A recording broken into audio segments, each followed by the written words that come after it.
Olá, bom dia. Hoje é o segundo dia da leitura do livro de Tiago. Então, hoje nós vamos ler o capítulo 2 e comentar de acordo com as observações que eu escrevi no ano de 2015, quando eu li esse livro, com a leitura da Bíblia, mas também acompanhado da leitura do comentário bíblico popular. Você deve estar achando estranho porque eu falei que eu ia fazer a live às 7h10, mas eu tenho um compromisso 7 horas da manhã, então eu tive que me adiantar. Então tô fazendo a live agora, ela vai ficar gravada e aí eu vou disponibilizar o vídeo para que você assista e acompanhe e medite na palavra de Deus que está localizada no livro de Tiago, escrita pelo Tiago. E hoje nós vamos meditar no capítulo 2. Então, vou ler o capítulo 2 inteiro e depois eu leio as minhas observações. Meus irmãos, como vocês podem alegar que pertencem ao Senhor Jesus Cristo, o Senhor da Glória, se mostrarem preferência por certas pessoas? Se entrar na igreja de vocês um homem vestido de roupas finas e com preciosos anéis de ouro nos dedos, e também entrar outro homem, pobre e vestido de roupas velhas e sujas, e vocês derem atenção especial ao homem rico, e lhe derem o melhor assento da casa, e disserem ao homem pobre: você pode ficar em pé ali se quiser, ou então sente-se no chão perto dos meus pés. Neste caso, vocês estão discriminando pessoas, baseando-se em motivos errados ao julgar uns aos outros. Ouçam-me, meus queridos irmãos. Deus escolheu gente pobre aos olhos do mundo para ser rica na fé, e o reino do céu lhe pertence, pois essa é a dádiva que Deus prometeu àqueles que o amam. E, no entanto, vocês desprezaram o homem pobre. Vocês não percebem que, geralmente, são os ricos que perseguem vocês e os arrastam aos tribunais? E grande parte das vezes são eles que riem do nome honroso que vocês invocam. De fato, é bom quando vocês verdadeiramente obedecem à lei do reino, pois está escrito nas Escrituras: ame o seu próximo como a si mesmo. Mas vocês estão quebrando esta lei do nosso Senhor e serão condenados por ela quando tratam os outros com parcialidade, isso é, pecado. E a pessoa que guarda todas as leis de Deus,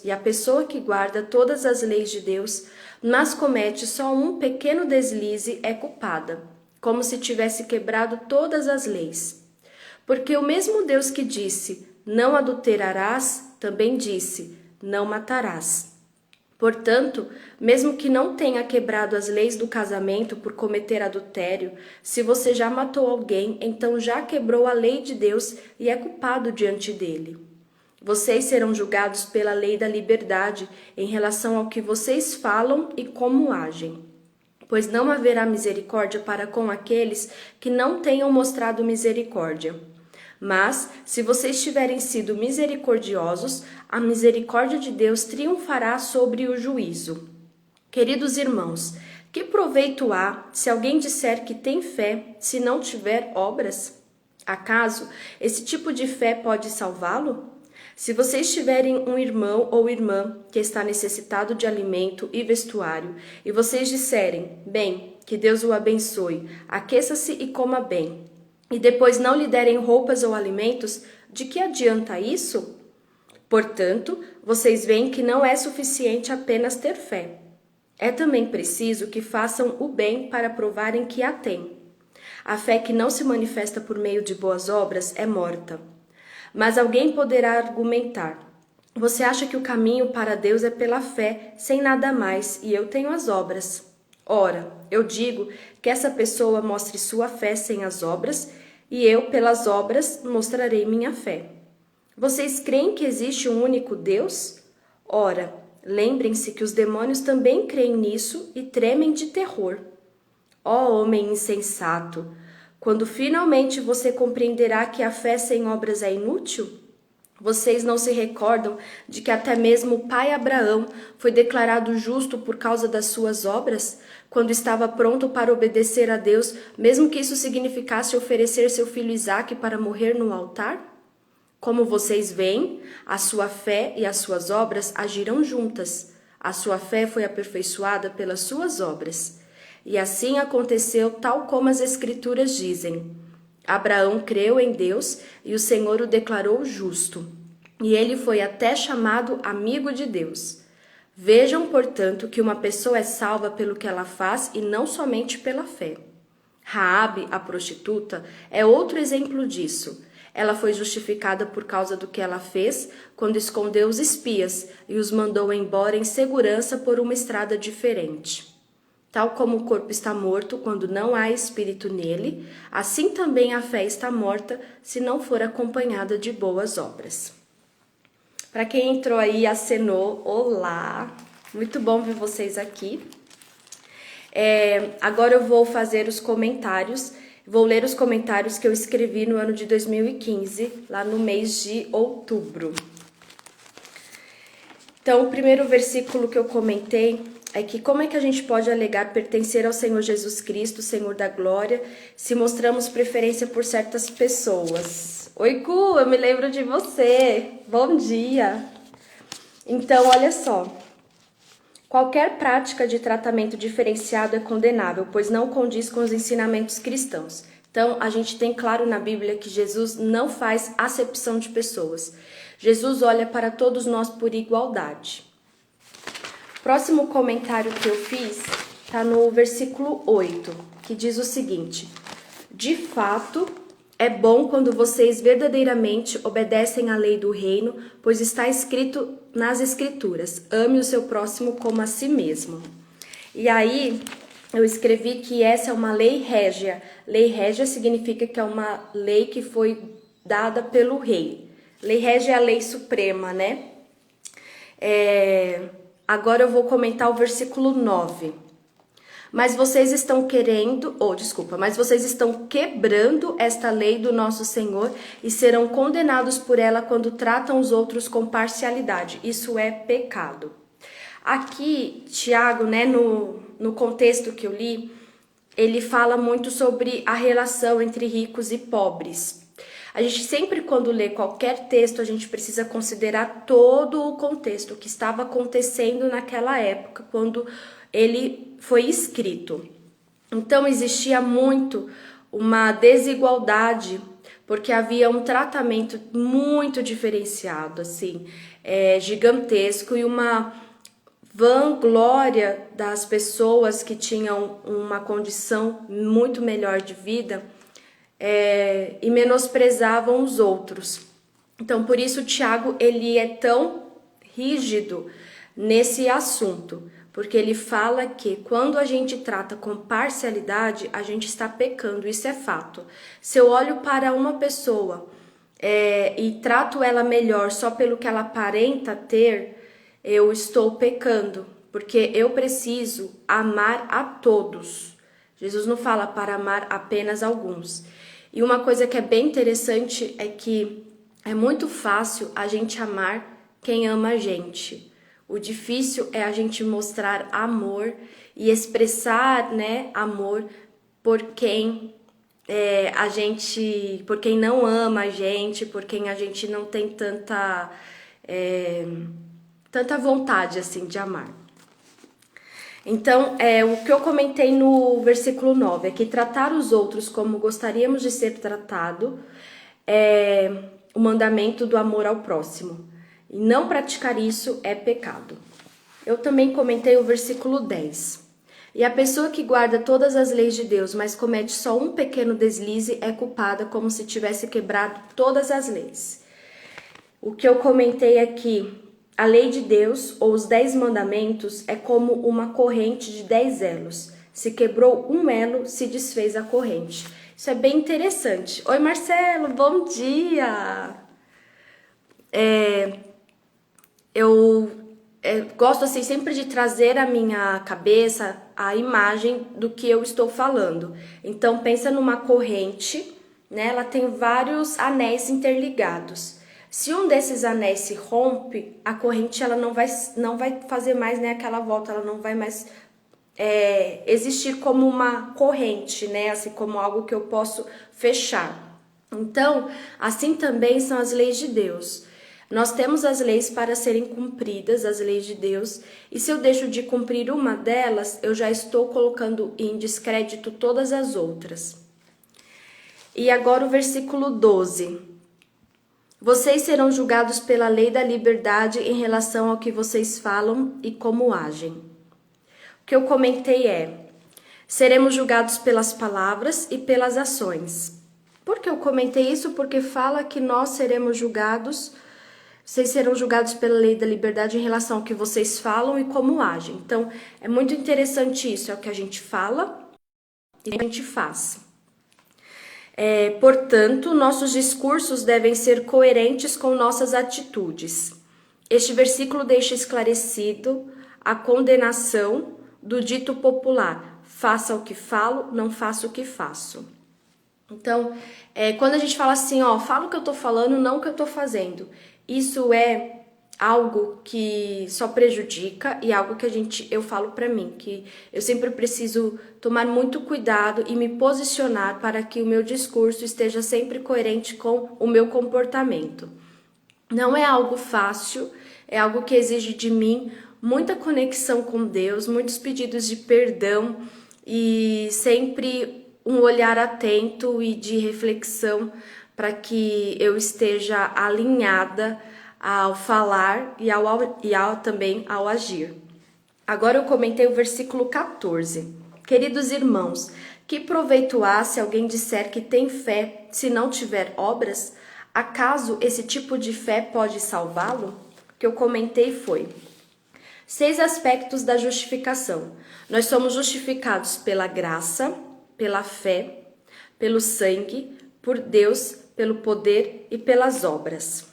Aí agora o que eu vou falar para vocês, eu tirei do comentário bíblico, não foi da minha cabeça. O que eu tirei foi: a graça é o princípio com base no qual Deus justifica. A fé é o meio pelo qual o homem recebe a justificação. O sangue é o preço que o Salvador pagou por ela. Deus é o agente da justificação. O poder é a prova e as obras são o resultado. Gente, olha que interessante, porque a gente vê aí toda a história do plano de salvação.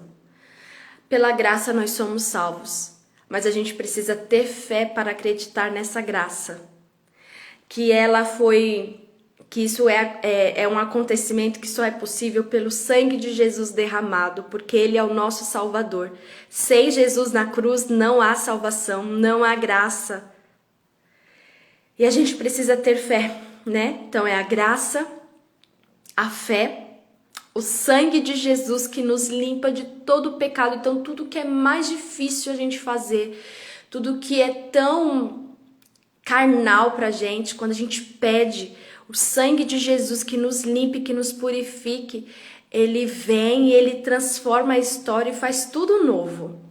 E aí Deus é o agente dessa justificação, porque foi Deus que enviou o seu Filho Jesus para derramar lá o seu sangue na cruz por nós.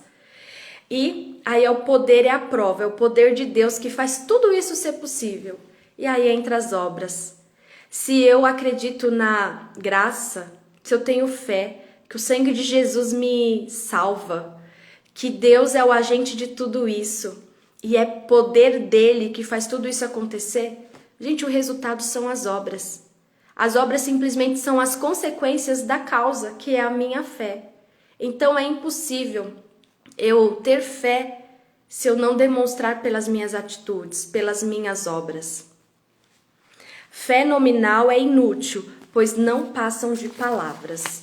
Então eu sei que é muito comum se falar que eu tenho fé. É muito comum participarmos de um clube social, que muitas vezes é denominado igreja, e é um lugar legal para a gente estar junto e só ser nominal.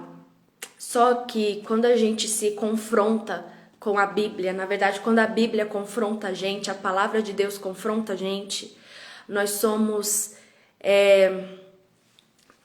obrigados, de certa forma. Nós somos impulsionados a refletir sobre isso. Eu sou apenas simpatizante ou eu sou praticante? Eu simpatizo uma vida cristã ou eu realmente pratico a vida cristã? E aí também eu comentei o versículo 17, que diz: portanto, vocês veem que não é suficiente apenas ter fé. É também preciso que façam o bem para provarem que a têm. A fé que não se manifesta por meio de boas obras é morta. O que eu escrevi é uma frase de Calvino que diz: somos salvos somente pela fé, mas não por uma fé infrutífera. Então, a nossa salvação é pela fé? É. Só que a nossa fé, né, a gente é salvo pela fé e a nossa fé, ela produz obras, ela produz frutos. E esses frutos, eles mostram como é a nossa fé. Então, uma coisa está ligada com a outra. Eu também comentei os versículos 22 e 23. Eu vou ler para vocês o que está na Bíblia e depois eu leio o meu comentário. Como vocês veem, a sua fé e as suas obras agiram juntas. A sua fé foi aperfeiçoada pelas suas obras. E assim aconteceu, tal como as Escrituras dizem. Abraão creu em Deus e o Senhor o declarou justo. E ele até foi chamado amigo de Deus. Aí o que eu escrevi foi: a fé e as obras são inseparáveis. A fé produz obras e as obras evidenciam a fé. Eu acho que já está bem claro tudo isso, porque eu tenho fé em Deus e o meu jeito de viver demonstra essa fé que eu tenho em Deus. Então é sempre muito importante a gente pegar a Bíblia Sagrada, trazer para a nossa vida os ensinamentos que ela contém, porque quando a gente lê a Bíblia, é Deus falando com a gente. Então no dia de hoje eu acredito que Deus tem falado ao meu coração que: Miriam, você acredita em mim? Você tem fé em mim? Então, haja como tal. Seja uma pessoa que faz as obras, que tem boas obras, porque essas boas obras evidenciam a fé que você tem em mim. E é dessa forma que eu procuro viver todos os dias da minha vida. Só lembrando que a Bíblia que eu leio, que eu leio aqui, né, para fazer esse devocional, esse estudo aqui, e também que eu li há muito tempo atrás, que eu li durante todo esse tempo que eu li a Bíblia inteira, foi a Nova Bíblia Viva, e os comentários que eu fiz foi no ano de 2015, e lendo agora novamente me deram até novos insights em relação a tudo isso. E aí, só para finalizar, ontem eu comecei o momento aqui com vocês falando que Tiago, ele era considerado um homem austero pelos estudiosos. E na hora eu não me lembrava do que era a austeridade. Aí eu fui pesquisar no dicionário e austero é uma pessoa rígida, séria, assim, bem formal. Então a gente até percebe pelo jeito que Tiago ele descreve o texto, é possível ver que ele é uma pessoa realmente rígida com algumas questões. Então eu só quero que no dia de hoje você se sinta esperançoso e também capacitado por Deus para exercitar a sua fé. E se você ainda em algum momento percebeu que a sua fé não é suficientemente, sei lá, grande para ter boas obras, digamos assim, conversa com Deus, porque Ele que te criou, com certeza, é somente Ele que sabe tudo, todos os detalhes a seu respeito. Mas uma palavra de esperança para que o seu dia seja esperançoso é que eu trago isso para mim. A Bíblia diz que se a gente tiver fé como um grão de mostarda, não sei se você já teve a oportunidade de ver um grão de mostarda, é minúsculo, é bem pequenininho. Se você tiver fé como um grão de mostarda, grandes coisas acontecem. Essas grandes coisas é o quê? O relacionamento com Deus. Não espere que as coisas sejam só do jeito que você quer, porque ontem nós vimos até no livro de Tiago que a solução, de um problema, às vezes não vai ser o jeito que você quer que ele seja resolvido. A solução pode ser diferente do que você espera, mas não deixa de ser solução. Então se alegre em Deus, porque a palavra dele é imutável. Deus não muda. E Deus, ele está presente em todo tempo, e ele nos ama.